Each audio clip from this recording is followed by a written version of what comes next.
Tonight's Innovative Potential is brought to you by the Gamble Maze. Uh, this is the world of innovative potential, and I'm your host, Jordache. Hello.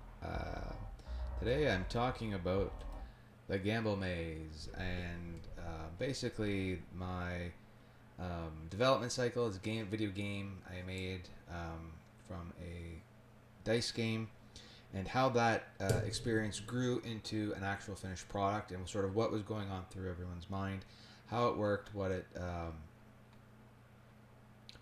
the deal was, how that became everything, and basically how, why, and where some of this is just existing, and what I plan to, how and where and why I plan to do with it, and yeah. So without further ado, this is where it comes from. This is how I started. This is how it goes. This is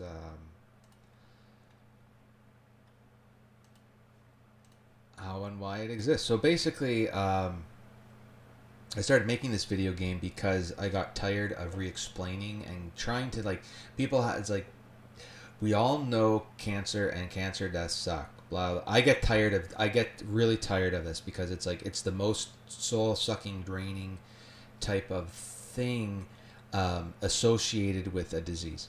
So it's like, if the disease itself sucks, the collection of data information around the disease sucks even, like, just slightly less, because it's basically, that information is saying how we as a society are failing. That's why it's so, like, painful and visceral, I guess, because those numbers say that our doctors are not doing something. And the whole point of innovative potential is say, no, we can do something a little bit extra at a nominal cost, but we just have to, like, start structuring ourselves just a little bit better to be able to have those deaths turned into clinical successes. And basically, where we stand right now, and have since 2009, is basically 1/3 of people die after 5 years.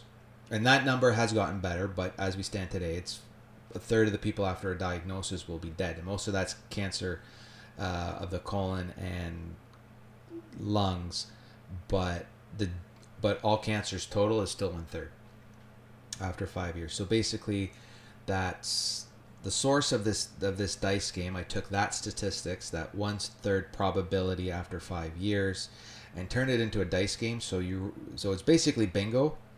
You roll 5. It's a 5x5 dice game, and if you get a 6, you lose.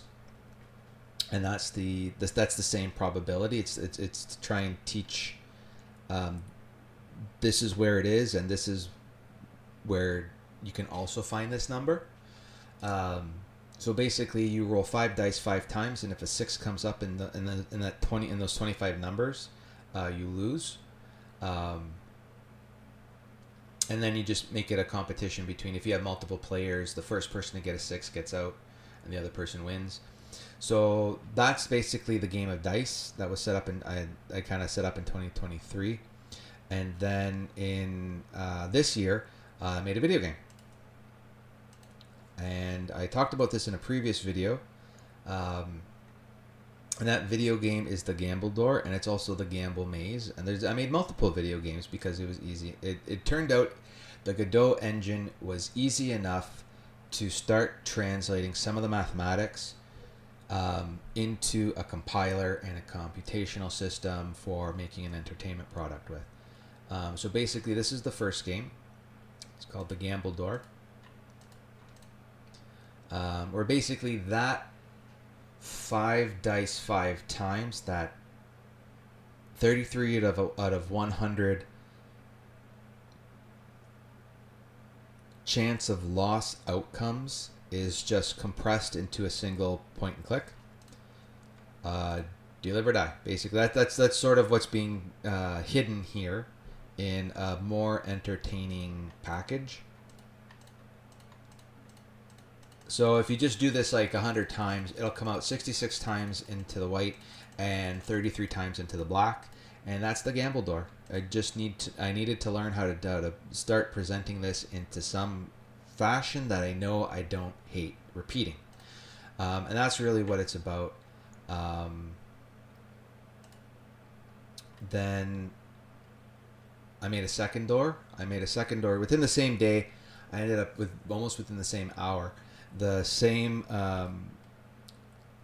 script and code was able to be translated and broken down. Instead of having it all of 5 years, each of those years gets broken down into 5 different doors. And the player works their way through. They sort of gamble at each door. To win or lose, they can win at each door and they can lose at each door. But then there's a New Game Plus. And the New Game Plus is now sort of saying, okay, now that the CGP and EAC have come along, we've actually improved with a new tool comes the removal of a door. It de-risks the risk that the person actually has to sort of encounter when you have more tools to treat the disease with. So in the New Game Plus, while you can still lose the New Game Plus, your chances of a 4-year survival is basically like turning the 5-year into a 6-year survival rate, or turning 1/3 into 1/2 within 10 years or something like that. It's always a it's always a marked improvement over what you currently have now. So that's sort of what we're trying to like bring to the forefront. It's like the more you do and the more you know this type of stuff, the better it is. So once I got the doors down, it's like, well, the next thing is like the next day is like, well, you still haven't finished expanding into your own learned territory yet through Godot. And this is basically now where we end up with the third game, the game 3 filter, and this is now building off of what I've been talking about, how this wheel of asset creation actually kind of works. And this is on the Innovative Potential website. I've talked about that there's an entire YouTube video, so click your like and subscribe buttons now.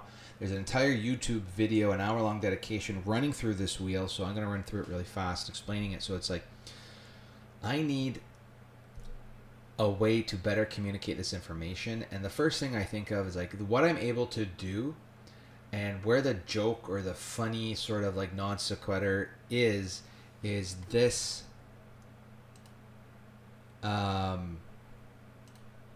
where I was just at it, is this meme from The Simpsons. And this is the Gambler meme. And this is the Gambler clip. This is where it's coming from. And we dress it up. Hello, and Jordache. I'm not a state. I'm a monster. No, Lisa. The only monster here is the gambling monster that has enslaved your mother. I call him Gambler, and it's time to snatch your mother from his neon claws. And that's the idea. That's the whole setup for this next game, where it's like, well, now that I've got about 9 doors, I got 10 doors. What am I gonna do? We're gonna make a maze. So this is the gamble maze. It added a sound. I added sprites and a soundtrack and animation. So I'm really learning what the Godot engine is. How do you turn the dice game, which is on paper, into something a little bit more animated, a little bit more sort of entertaining? So this is just like, there's 4 buttons, there's 4 doors. You click on a door and it takes you to a different room where you may or may not lose. But if you click on the doors, you also get transported to a new room where hopefully we win. And then you can exit. You found the winner, and you can play again and exit, and that's the third game. So the way that got set up and structured is that's only one frame that just gets recirculated to itself, repeating over, and the probability statistics for landing on a 6 allows you to experience the illusion of moving through multiple rooms. So how that works statistically is this 1 in 6 scenario is like if you roll a 6, you have a 1 in 6 chance of losing, but you have a 5 to 1 you have a 5 to 1 probability of not dying or not losing. You also have a 5 to 1 probability of not I was gonna say winning. You have a if you roll a 6, you lose. If you roll a 4, you win. But that leaves you a 5 to 1 of not losing and a 5 to 1 of not winning, which are, I think, if I'm saying that right, they are mutually exclusive. But on to the next game.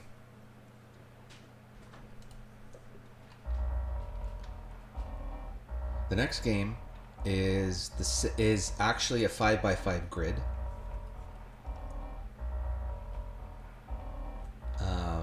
Same thing, but now the rooms are real. This is somewhere. So basically, to set this up, this is somewhere. If this game was a bingo card, you're somewhere in the I and G rooms of the topmost row. So if you go left. So I know I spawned in the N1 position. I am now in the I1 position. And I have to make it to the N3 position. But I still have this option to... So basically there's now a win, a lose, an anti-win, and an anti-lose player option here. So basically winning... This is losing, so that's losing. This is an anti-winning, so I'm not out of the game. I'm still able to play, but I haven't won yet. The gold pile is an anti-losing. It's like I haven't lost, but I'm not going to be able to win. So it's like a neutral draw. There's 2 neutral zones, and a positive and negative outcome. And you spawn. I want to show the exit here. So you spawn into. So this is in the O5 position. This room here, and this position, along with the other 3-4 corners, is able to. It's 4 moves to the center. So the first move is from O5 to G5, from G5 to N5. N5 to N4, and if he wasn't there, that sort of sets the difficulty, because it is just a straight up 1 in 6. So the more rooms you kind of go through, the more likely you are to encounter the monster, the gambler monster.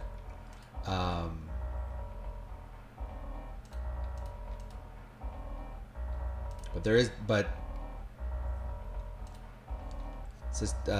gambling statistics aside, there is an actual way to win if you don't get redistributed or exit of your own choosing. This is gonna be my last. Okay, so screw this. It's a difficult victory, put it that way. So on that comes game 5. Because now there's a user interface. It's the same difficult victory, but game 5 is a reiteration of game 3. So now it looks like you're still happening in the maze. You're still in the maze, but now you're betting your life. It's a lot more like up in your face. You're betting your life in Gambler Maze. But the rooms now, it's not a 5x5 grid. It's back to that one room with 4 fake doors kind of thing. And there's gambler, of course, and the just back to the find the gold pile. If you roll the gold pile, you can exit and win. If you don't, you just wander around until you lose, until you stop losing.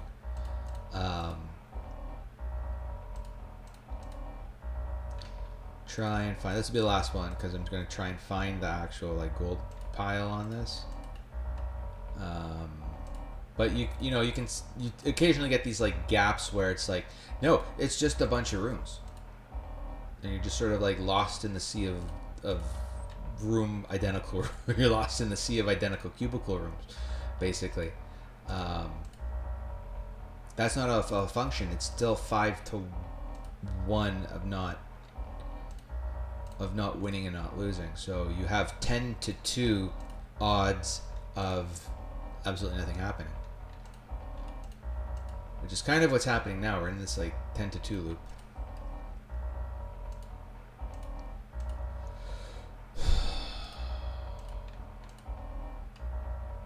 And then there are times when you just get like 5 gamblers in a row where it's just like, forget it. But that's sort of the next iteration of the game development, where it's like we've shown that you can dress up these horrible statistics into something that is at least mildly entertaining, to really get that like, this is actually what it is in real life, like to get that frustration out. And then dress it up, and then learning to and then demonstrating that we can dress it up, we can make it more approximated, and we can make it like morally worse or morally better. So this is now the sixth game. We're six. Well, it's 7 out of 9, but 6 out of 8 video games. So now this is back in the 5x5. It's the same. It's back in the 5x5 grid. So there is a type of geography, or this is the exit. Hooray, we made the exit. So we escaped the exit, we lived the exit, but there's now back into the 5x5 grid. And then we cleaned up the user interface, where you can now actually be a person. I'll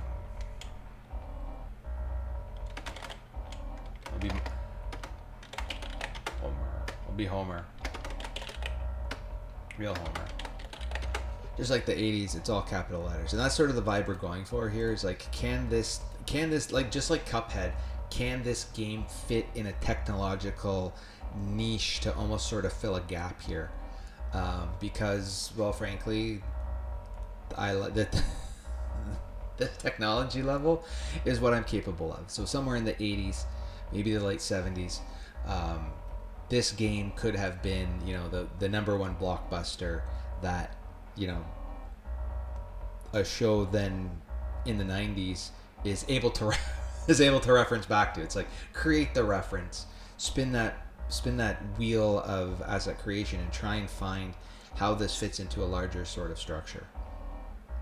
And that's what gives it a better quality. That's what makes a good game, that it has a better quality of life kind of thing. So now this is now an option where it's like, well, in order for better player longevity, it's like you can abandon your bets and re-enter. So I once had a $10,000 pot. It is now $6,000. I lost my 4,000 debts, but I didn't lose. And because this version has a pot, you have a Homer's Gamble money is continuous across games. So if I max out my bet, I can still go into the maze. But now my $6,000 pot is a $30,000 gamble money, because when you win, you get a 5x victory bonus. So now if you go back in, Homer's Gamble money is now $30,000, which creates now there's an incentive to actually like, okay, I could stick around in here for a little while. I'm not going to get attacked immediately or right away. And I can leave again. I lost my $10,000 bet, but I can give myself that semblance of safety. As I say that, Gambler still exists, and you lost again. But that's sort of the idea here. Just because it's like, well, when you spawn,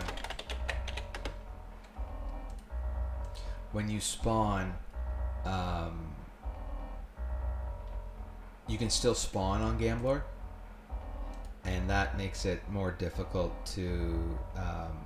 That's sort of why this is here, because it's still a very high It's exactly, as soon as you exit that room, he's still there. That gets changed in the final version. This is the 8th version. This is the commercial version. This has the livability and the playability reinstalled again. So basically, instead of spawning on Gambler, you spawn in a safe room. This is the first room. There is no Gambler. You will not encounter Gambler in the first room. It makes it a little bit more experiential, a little bit more livable, a little bit it's a little bit of a happier gameplay. And also because he's still there. He's still there. There's still 25. There's still 40 different connections that he will spawn on, but he's not going to spawn in your very first room. He's also not going to spawn in the. He won't block you from reaching the C3 transition. So when you're going from when you're going from the room right next to the center to the center, this might be it. No, okay, not even close.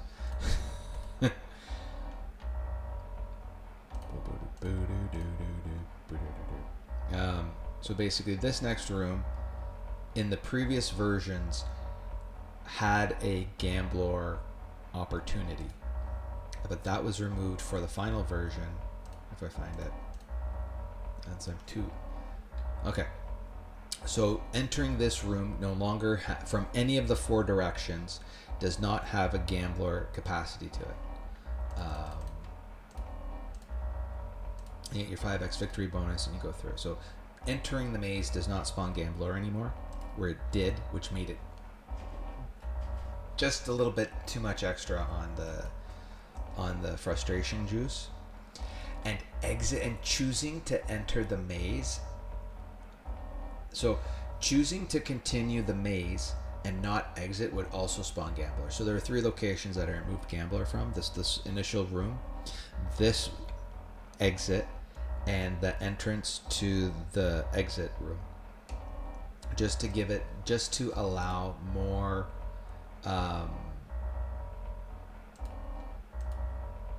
ability to have that pot grow, to have the gamble money pot grow.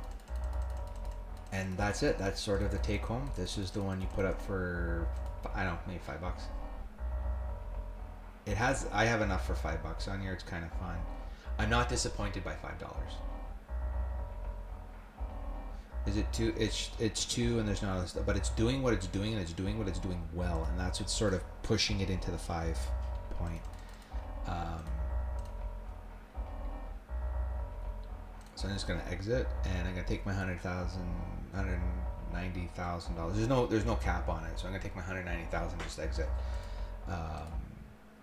Can't take it with you. It's not real money, but at the same time, that's the regular du jour. That's the gameplay money. That's the everything. And now it becomes, along with the previous video, a patentable game type. So we're taking specific statistics, and innovative potential, and Jordache Boudreau sort of reserve the rights to patent it. We did our first publication. We're able to now. We now have a year to file the preliminary patent post-publication, and claim that as intellectual property formally with the government. So basically, setting up and establishing the Gamble Maze franchise as a protected, licensable commodity product that's able to reach a larger audience and a larger mass base than the CGP and the Joey, because that's turning out to be communicatively very difficult, both in terms of responses to emails and phone calls and other things from doctors and patients and just professors. All the other people that are supposed to be involved in pharmaceutical development are just absent. function. So we're going to go this route a little bit and see how the Gamble Maze money helps support cancer cures, not even research. We're not even at research, we're at cures. We're just like translate it into clinical directly and go from there. So that's the whole game plan. That's innovative potential. That's our brand new asset. Hopefully it works out. We're going to release it maybe later this year. Hopefully in August of Q3. People like gold in August. So Gambler's coming to you in August. New Hat Day coming up this August. So we'll see how this all goes. And that's the pitch. That's the pitch. That's the franchise. The whole plan of the Gamble Maze franchise is to sell it as a complete set. So sell it as like, you're gonna buy the latest edition of Gamble Maze, but you're also gonna get all the anthology games with it. You're gonna get like 1 through 7 plus the dice game instructions with the Gamble Maze proper. So that's maybe closer to 5 to that's what makes it. That's what kind of makes it the $5 to $10 value, and then continue with building those group assets. So this can go into a Doom type of first person, 1995 technology point,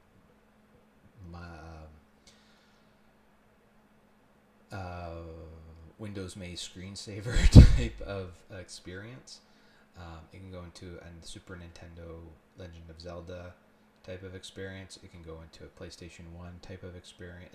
You can really sort of just take that basic Gamble Maze mechanic and just pull it up out of the 8-bit world and see how it goes with, you can't really make it, you can make it a VR game with better graphics and stuff. Like you can make this version a VR game. In and of itself, so you can, that part is the part you want to continuously like license the Gamble Maze proper to a VR developing corporation and say, okay, well, you know how to do the VR, so you do the VR while we go talk to another console person, while we go talk to a pixel art specialist who can do a pre-rendered background for a PS1 type of game or something like that. And that's where you start getting all of the wheel of asset creation at its finest, because you can iterate on this basic, this is this core statistic, and from this core statistic all of the rest of these various other art forms are now presented. And an art form per demographic, because it's how it works. So that's everything that's innovative potential. I'm going to let his neon claws play us out. Good night.